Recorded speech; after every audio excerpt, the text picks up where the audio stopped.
Hola, muy buena noche, muy buen día, ¿cómo están? Mi querido Julio Rojas,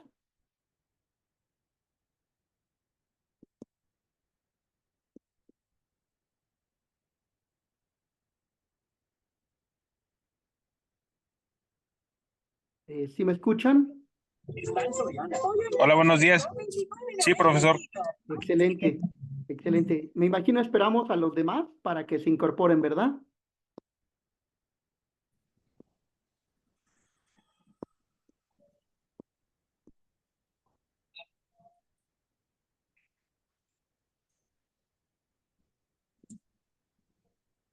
Sí, ahorita nada más si nos apoya a los que se vayan uniendo, aceptar Sí, claro, claro. en la La reunión. invitación, sí, sí, sí, claro. Sí. Y ya ahorita que entre academia, ya le da luz verde para continuar con la clase. Ok, ya está.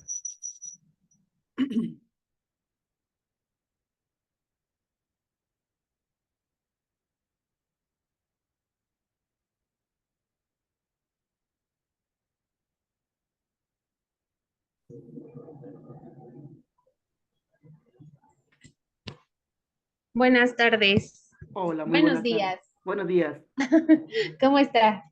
Muy bien, gracias a Dios. Así me pasó. Ya iba a decir buenas noches, te dije, no, buenos días. Bueno, pues bienvenido, mucho gusto.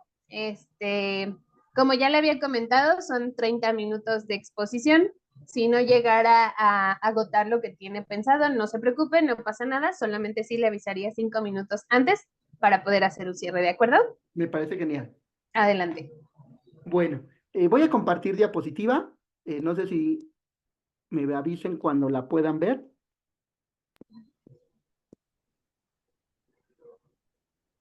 Ya la vemos. Excelente. Bueno, el día de hoy vamos a hablar sobre el comerciante persona física. Fíjense que vamos a hablar sobre el comerciante, primero persona física, pero también persona jurídico colectiva, al igual que el comerciante sociedad extranjera. Ya veíamos la clase pasada lo referente a los antecedentes del derecho mercantil.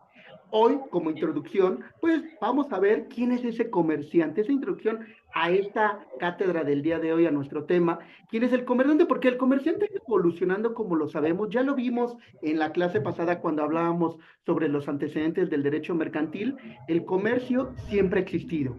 El derecho mercantil entró después, entró hasta la Edad Media, pero desde la Edad Antigua el comerciante siempre ha existido, el comercio siempre ha existido, pero se regula hasta la Edad Media, ¿sí? Como veíamos la clase pasada, hoy vamos a ver a este comerciante. Este comerciante, fíjense que se encuentra regulado en el artículo 3 del Código de Comercio.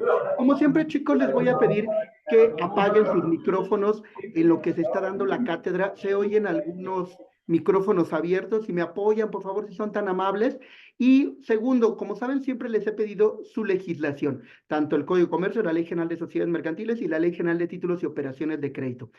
Bajen, digo, obviamente esto ya es a los alumnos, pero ustedes, si me pueden apoyar, ya sea en internet o ya sea bajarla rápidamente, el Código de Comercio, vamos a ver varios artículos, el artículo 3, el artículo 5, el artículo 12 y el artículo 75. Repito, el artículo 3, el artículo 5, el artículo 12 y el artículo 75, ¿sí? Entonces, sí, me pueden apoyar. Julio, por favor, como siempre, ya sabes que deben de tener la legislación a la mano, es parte de la cátedra. ¿Nos ayudas, Julio, con lo que señala el artículo 3 del Código de Comercio? Fíjense que el artículo 3 nos señala, en principio, a quién en derecho se le reputa comerciante, ¿sí? Y entonces nos da tres fracciones. La primera fracción es referente a personas físicas. La segunda fracción es referente a personas jurídico-colectivas. Y la tercera fracción es para sociedades extranjeras. No sé si ya lo tengas, mi querido Julio. No, permítame tantito, por favor. Gracias, qué amable. Y a ti, Carmen, te voy a pedir el artículo 5 del Código de Comercio, si eres tan amable, para que vayas buscándolo. Y mi querida Fabi, si eres tan amable, el artículo 12 del Código de Comercio, para que no nos ganen ahí las prisas y busquemos esos artículos, ¿no? repito, el artículo 3, vamos a empezar con este artículo 3, no señala a quién en derecho se le reputa comerciante, ¿sí? Y este artículo 3 no señala la fracción primera, que es las personas que teniendo capacidad hacen del comercio su ocupación habitual y ordinaria con fines de lucro y especulación comercial. Vamos a ver, fíjense, aquí lo tengo en pizarra, digo, para no tardarnos, en realidad es que la idea era que interactuar con los chicos, pero bueno, siempre lo hago así, ellos ya traen la legislación, ya saben que siempre tienen que tener 3 legislaciones para la materia de derecho mercantil, pero bueno, aquí aparece en pantalla, ¿qué es lo que dice el artículo 3? Se reputa en derecho, ya lo tiene Julio. Julio, por favor. Sí, claro que sí. Artículo 3, se reputan en derecho comerciantes las personas que teniendo capacidad legal para ejercer el comercio hacen de él su ocupación ordinaria. Hasta ahí, mi querido Julio. Cuando tú mismo, Julio, apóyanos, cuando dice personas, ¿a qué tipo de personas crees que se refiera? ¿A las personas morales, a las personas físicas? ¿A qué personas se referirá? ¿A qué personas crees que se refiere esta primera fracción? Yo, bueno, desde mi punto de vista es a todas las personas, ya sea físicas o morales, que tengan algún, que tengan, bueno, que su trabajo sea el comercio, sean comerciantes o tengan Ok, algún, ok. Julio nos dice que todas las personas físicas o morales, no hay ningún problema. Carmen, por favor, si eres tan amable. Maestro, yo quería pedirle que si puede darle apertura a los que están en la sala de espera, por favor. Ah, claro, disculpa, dame un segundito. Y de una Claro. vez, de una vez. Gracias. Sí, no había visto, ¿eh? Denme un segundito. No hay nada. Ah, solo uno, sí, ya lo vi. Gracias, qué bueno que me dijiste, ¿eh? Ya está. Bueno, fíjate, mi querido Julio, que cuando se refiere esta fracción primera, solo la fracción primera, a personas, se refiere única y exclusivamente a personas físicas. Tengo una corriente y una teoría, no me gusta el término persona moral, sobre todo en materia mercantil no se ocupa tanto, porque por exclusión las personas físicas serían inmorales o amorales. Mi corriente, mi teoría, que incluso he publicado en revistas indexadas, es persona jurídico-colectiva. No quiere decir que la persona moral esté mal dicho, no. Incluso sí está regulado en el artículo 25 del Código Civil Federal, repito, civil, pero no en materia mercantil. Pero, repito, mi teoría, mi corriente es persona jurídico-colectiva, no tanto persona moral, porque dejaría excluida a las personas físicas como inmorales o amorales. Es mi corriente. Bueno, continuamos. Esta primera fracción se refiere única y exclusivamente a las personas físicas. Y luego nos habla de la capacidad legal. Fíjense que la capacidad legal en materia mercantil es muchísimo más, porque existen dos, ya vieron ustedes en su otra materia de derecho civil, pero solo reafirmando el conocimiento. ¿Saben cuántas capacidades existen? Existen dos capacidades. Es la capacidad de goce y la capacidad de ejercicio. Son dos capacidades. Pero la capacidad legal va más allá, es de materia mercantil. Pero para tener capacidad legal se requiere, ojo aquí, primero, que tenga una capacidad legal. Y esa capacidad legal, voy a explicar qué es la capacidad de goce y luego la de ejercicio. Normalmente todas las personas físicas cuando nacen, ojo, son vivos y viables, es decir, vivo es que ya salí del seno materno y segundo, viable es que por lo menos ya sea viví 24 horas o fui presentado vivo ante el oficial del registro civil. Si yo cumplo cualquiera de estas dos, entonces soy una persona. Porque, ojo, con capacidad de goce. Yo, a lo mejor vamos a suponer, mi papá no me quiere, ¿y qué sucede? Dice, ¿sabes qué? Pues eres mi hijo, pero eres un ingrato y no te voy a heredar. Pero sí voy a heredar a tu hijo, es decir, a su nieto. Entonces, noten esto. Opción A, mi hijo vive 3 horas y fallece. Opción 2 o opción B, mi hijo vive 50 horas y fallece. ¿Qué sucede aquí? Si mi hijo viviera 3 horas, para efectos de la ley no tiene capacidad de goce, por lo tanto no puede ser susceptible de derechos y obligaciones, ¿sí? Y entonces no va a pasar absolutamente nada con mi hijo que vivió 3 años. A contrario, sensu, si mi hijo vive 50 horas, entonces sí, tiene capacidad de goce. Por tanto, tiene, ojo aquí, susceptible derechos y obligaciones. Uno de estos derechos es la sucesión, él falleció y el abuelo le había dejado todos sus bienes. Y aunque mi papá no me quiso, le heredó a mi nieto. Y entonces hay que ver cuál sucesión. Hay dos tipos de sucesión, la sucesión testamentaria o la sucesión legítima. Obvio no hubo sucesión testamentaria porque mi hijo era tan pequeñito que pues no hubo forma de hacer un testamento. Segunda, la sucesión legítima. Sí, ahí sí hay una oportunidad de mi hijo de heredar bajo sucesión legítima. El primero para heredar es el cónyuge. Obviamente mi hijo estaba tan pequeñito, pues que no podía tener esposa. Descartado. Segundo, ¿quién es el segundo para heredar? Los descendientes. Bueno, aquí vamos a observar que tampoco pues, tenía 50 horas de nacido, pues no iba a tener hijos. Y entonces, descartado. El tercero son los ascendientes. Y es ahí donde entro yo. Yo como su padre, entonces voy a heredar todos esos bienes. A pesar de que mi papá no me quiso heredar, noten la importancia de la capacidad. Esta es capacidad de goce hasta antes de los 18 años, ¿sí? Hasta antes de los 18 años. Después nos vamos a la capacidad de ejercicio. La capacidad de ejercicio, ojo, es la que todas las personas, ojo, por regla general, ahorita vamos a ver las excepciones, por regla general es cuando se cumple la mayoría de edad. En México la mayoría de edad es a los 18 años, pero en Estados Unidos es a los 21. Cada país tiene su propia mayoría de edad. Hablamos de México, son a los 18. Bueno, pero existen, ojo, dije que era la regla general, dos excepciones. La primera excepción es, ojo, yo puedo tener, como ahorita tengo 42 años y no tener capacidad de ejercicio. ¿Por qué?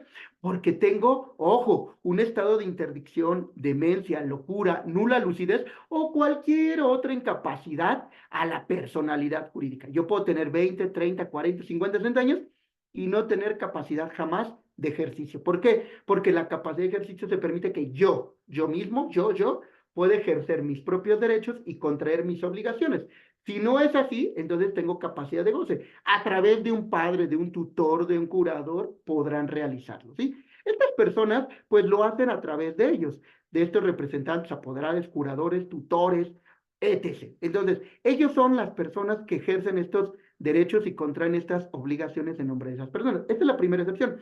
La segunda excepción es cuando tenemos un emancipado. Yo puedo ser menor de edad. Un ejemplo puede ser un cantante, un artista, y a lo mejor tengo 16 años, ¿no? Y gano bastante bien. A lo mejor al mes gano 1 millón o 2 millones. Al año, pues ya voy a ganar más o menos entre 12 y 15 millones. Pero, ¿qué creen? Mi papá está dilapidando los bienes. Yo soy menor de edad, entonces mi papá lo gasta en apuestas, lo gasta en drogas, alcohol, mujeres, ta. Entonces, cuando yo cumpla la mayoría de edad, pues ya no va a haber bienes que administrar.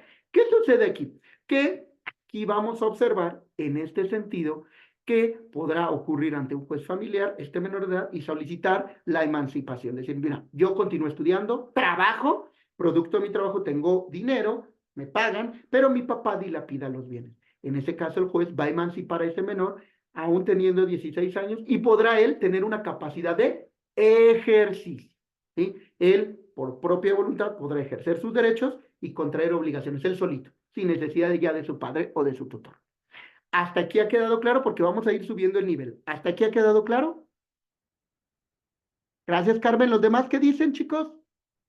No me hagan sentir sesiones de espiritismo. Manifiéstense, claro. manifiéstense.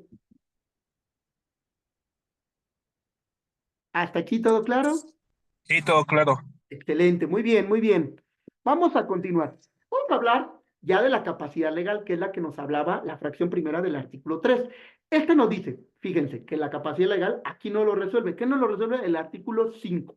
Dice, toda persona que según las leyes comunes, ¿cuáles son las leyes comunes, futuros abogados? Ustedes ya lo deben de saber. Son los códigos civiles de cada una de las 32 entidades federativas. Es decir, hay 32 estados, 32 códigos civiles.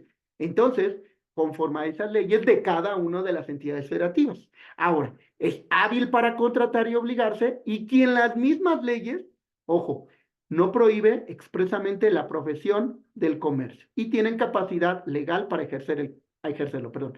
Vamos a observar, fíjense, aquí viene el primer elemento. El primer elemento dice que sea hábil para contratar y obligarse. ¿Qué quiere decir esto? La capacidad de ejercicio, que es la capacidad de ejercicio que mencionan los códigos civiles. Los códigos civiles hablan de dos tipos de capacidad, la capacidad de goce y la capacidad de ejercicio. Esta, para contratar y obligarse, se refiere a la capacidad de ejercicio. Pero no solo basta la capacidad de ejercicio. Hace falta lo siguiente, que no tenga prohibición legal para ejercer el comercio. ¿Y dónde nos lo resuelve esto? Bueno, nos lo resuelve el artículo 12. El artículo 12 del Código de Comercio nos dice, no pueden ejercer el comercio, y ojo aquí, aquí viene lo importante, los corredores. ¿Quiénes son los corredores, mi querido Josué?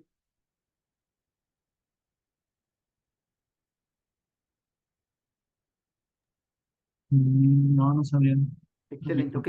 Eh, Vamos a ver que los corredores no son los de maratón, ni tampoco son los de la bolsa, no, son los corredores públicos. En materia mercantil existen una ley de correduría pública.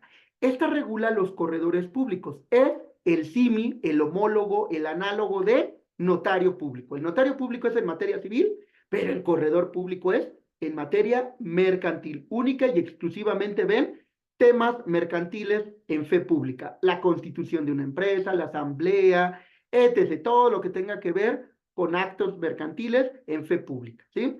Y estos no pueden ejercer el comercio. ¿Quiénes? Los corredores públicos. La fracción 2 ya lo he publicado en revistas indexadas, por ejemplo, en la revista de Cielo.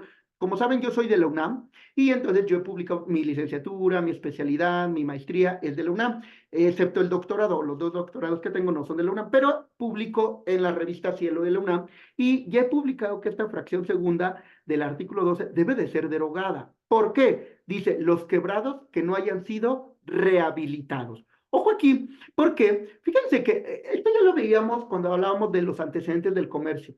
Y cuando veíamos los antecedentes del comercio, veíamos cómo fue evolucionando el derecho mercantil. Y veíamos que en el Código de Comercio se regulaban las quiebras, ¿sí? Recordemos que nuestro último Código de Comercio, nuestro tercer y último de comercio es de 1810. O sea, es, híjole, viejísimo, viejísimo.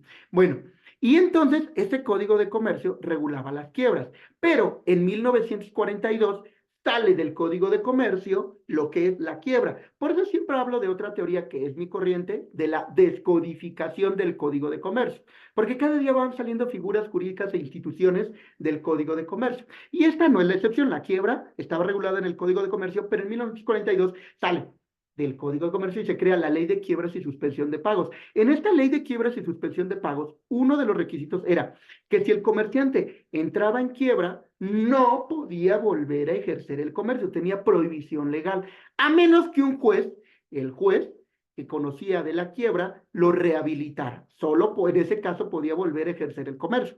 Pero esta ley quedó abrogada el 12 de mayo del año 2000, es decir, ya no existe, nula, caput, bye. Y entonces, ¿qué entró en vigor? La ley de concursos mercantiles. La ley de concursos mercantiles que tenemos hoy en día, que ya tiene 24 años, es la del 12 de mayo del año 2000. Entonces, en esta ley de concursos mercantiles, no establece que un comerciante siente en quiebra, ya no puede ejercer el comercio. No, esta ley dice, si tú entras en quiebra no pasa nada, puedes volver a ejercer el comercio sin ningún problema.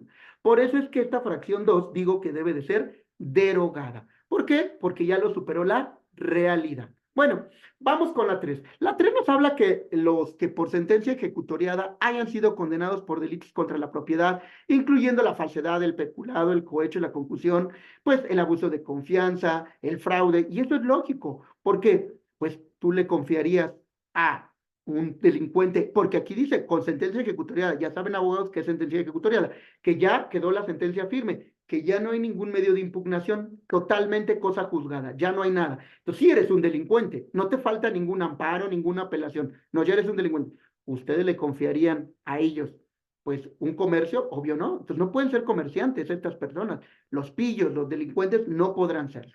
¿Sí? Hasta aquí, ¿ha quedado claro? ¿Tienen alguna duda?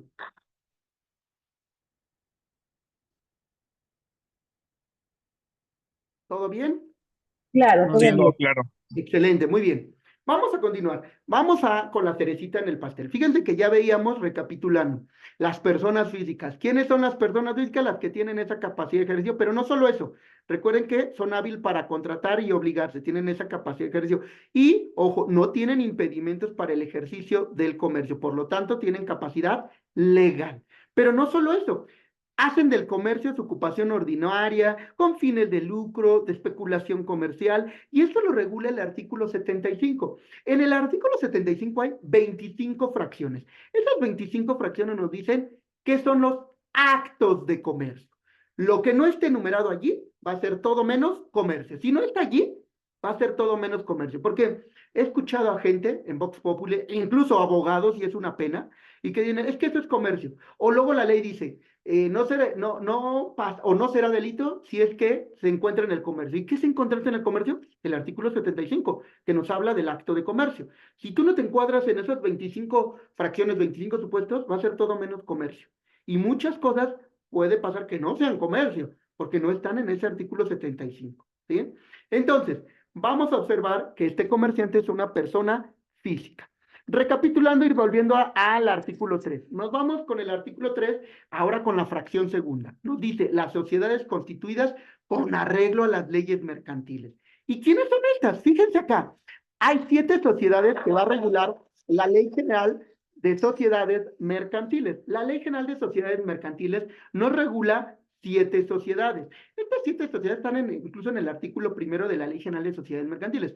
La primera, sociedad de nombre colectivo. Bueno, el orden que aparece aquí difiere de la ley y lo hice para fines didácticos. Ahorita lo van a entender. El orden no es el mismo de la ley, pero cambié el orden. La primera que pongo es la sociedad de nombre colectivo, la sociedad en comandita simple y la sociedad en comandita por acciones la tercera.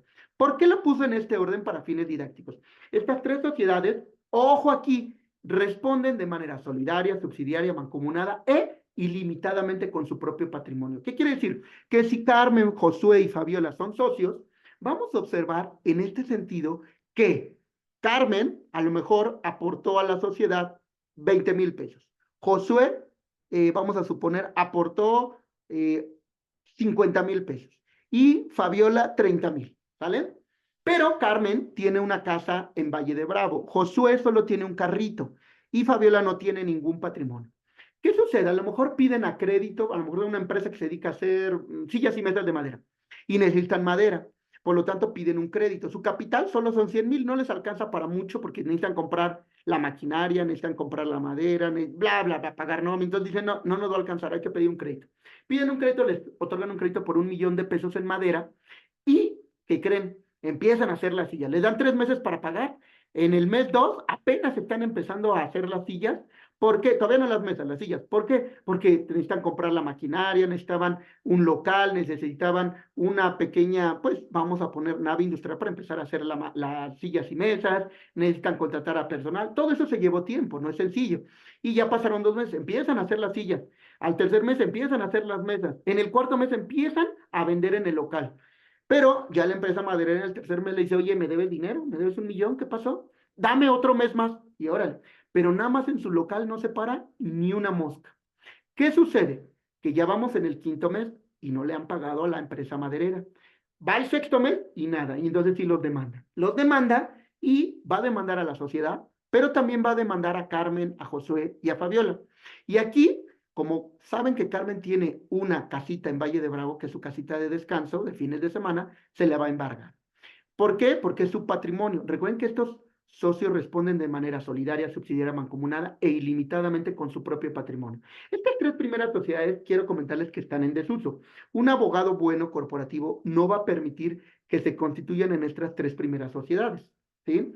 Ahora vamos con las 4 restantes, que es la sociedad anónima, la sociedad de responsabilidad limitada, la sociedad cooperativa y la sociedad por acciones simplificadas. Estas 4 sociedades, ojo, los socios solo responden por su acción o por su aportación. En el mismo ejemplo, si a lo mejor Carmen, Josué y Fabiola hubieran pues tenido su dinero o hubieran aportado a una, vamos a suponer, una sociedad cooperativa, bueno, o una sociedad anónima, una sociedad responsable limitada, una sociedad por acciones simplificadas, bueno, nada más hubieran respondido por lo que aportaron o por lo que compraron en acciones, nada más. Y no se pudieran meter con su patrimonio, aunque Carmen tuviera su casa en Valle de Bravo, no se pueden meter con eso. Y entonces, ¿a quién le gusta que se metan con su patrimonio? A nadie. Por eso las 3 primeras sociedades siempre hago la crítica que están en desuso. Ya la Ley General de Sociedades Mercantiles deberá de abrogarlas, derogar estas 3 primeras sociedades, porque están en desuso. Pero todavía es derecho vigente, todavía es derecho positivo, pero hago la crítica. Ahora, la sociedad anónima se requiere un mínimo de 2 socios. La sociedad de responsabilidad limitada se requiere un máximo de 50 socios. La sociedad cooperativa se divide en dos. Puede ser una sociedad cooperativa de consumidores o de productores, y esta requiere un mínimo de 5 socios, pero si es una sociedad de ahorro y préstamo se requiere un mínimo de 25 socios. Ahora bien, la sociedad por acciones simplificada, que también hago crítica a esta desde que salió, tendrá más o menos 10 años, bueno, tiene 9 años y medio. Esta sociedad siempre hice la crítica, porque la palabra sociedad en un diccionario básico o especializado, siempre dicen la palabra sociedad significa la unión de dos o más personas que persiguen un fin en común. Si yo hablo de sociedad por acciones simplificada, de acuerdo con la ley, solo se permite mínimo un socio. Entonces va en contra de la propia definición de sociedad. No puede ser sociedad porque se requieren dos o más socios. Pero bueno, el legislador comete varios desaseos legislativos. ¿Qué les digo? Bueno, entonces la sociedad por acciones simplificada se requiere mínimo un solo socio. Bueno, hasta aquí, ¿ha quedado claro? ¿Tienen alguna duda? No hay ninguna duda. Excelente. Todo claro. Muy amable. Por último, ya nada más cerrando, la fracción 3. La fracción 3 nos habla de las sociedades extranjeras o las agencias y sucursales de estas que dentro del territorio nacional van a ejercer actos de comercio. Y esto lo regula el artículo 14, 15 y 16 del Código de Comercio. Nos vamos a estos, 12, 13, 14. 13, 14 y 15, donde nos habla de las sociedades extranjeras. Fíjense que les voy a comentar algo primero en materia penal para que puedan entender después en materia mercantil. Supongamos, yo soy un ciudadano suizo, yo vivo en Suiza y tengo a mi esposa es Carmen Reyes, y pues vamos a suponer, en este supuesto, vamos de turistas a México, ¿sí? Pero en mi país, en Suiza, vamos a suponer solo es para fines didácticos. Quien le falta el respeto a mi mujer, tengo el honor de matarla, ¿sí? En Suiza se permite. Entonces, ¿qué va a suceder? Vamos en el centro histórico de la Ciudad de México y un patán, pues le agarra un glúteo a la dama. Y entonces yo saco mi pistola y lo mato. Entonces me llevan al Ministerio Público y yo les digo, es que en mi país se permite a aquel que mancille el honor de mi esposa el derecho de matarlo. Y entonces el Ministerio Público me dice, ¿sabes qué? No se puede porque aquí en México hay otra ley y eso es un homicidio. Y entonces, no está permitido, vas a ir a la cárcel. Yo no puedo invocar las leyes de mi país por ser extranjeros, ni los juzgados de mi país. Yo no puedo, júzguenme en Suiza. No, tampoco puedo. Ahora bien, lo mismo lo traslado ahora. El ejemplo fue extremo para que puedan entender ahora en materia mercantil. Un comerciante que realiza actos de comercio no puede invocar la ley de su país porque esa le conviene más. Y decir, es que acá en Suiza hacemos esto y esto de esta forma. Mucho gusto. En México no. Se hace de esta y de esta forma. Y te tienes que ceñir a las leyes de mi país. Ay, no estoy de acuerdo. Invoco la ley de mi país. No. Invoco los tribunales de mi país porque me voy a ir a quiebra. No hay problema, te vas a quiebra, pero con los juzgados de aquí, de México, no con los juzgados de Suiza. Hasta aquí también, ¿ha quedado claro o tienen alguna duda? Claro. Todo bien. Excelente. Bueno, pues con esto terminaríamos la clase muestra. Son las 3 fracciones del artículo 3º del Código de Comercio. ¿Sí? Ya está. Muy bien. ¿Alguien tiene alguna duda o algún comentario que aportar?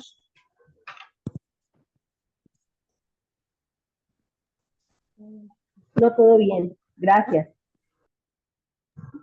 Bueno, pues por el momento sería todo, maestro. Yo estaré en contacto con usted por la tarde, ¿de acuerdo?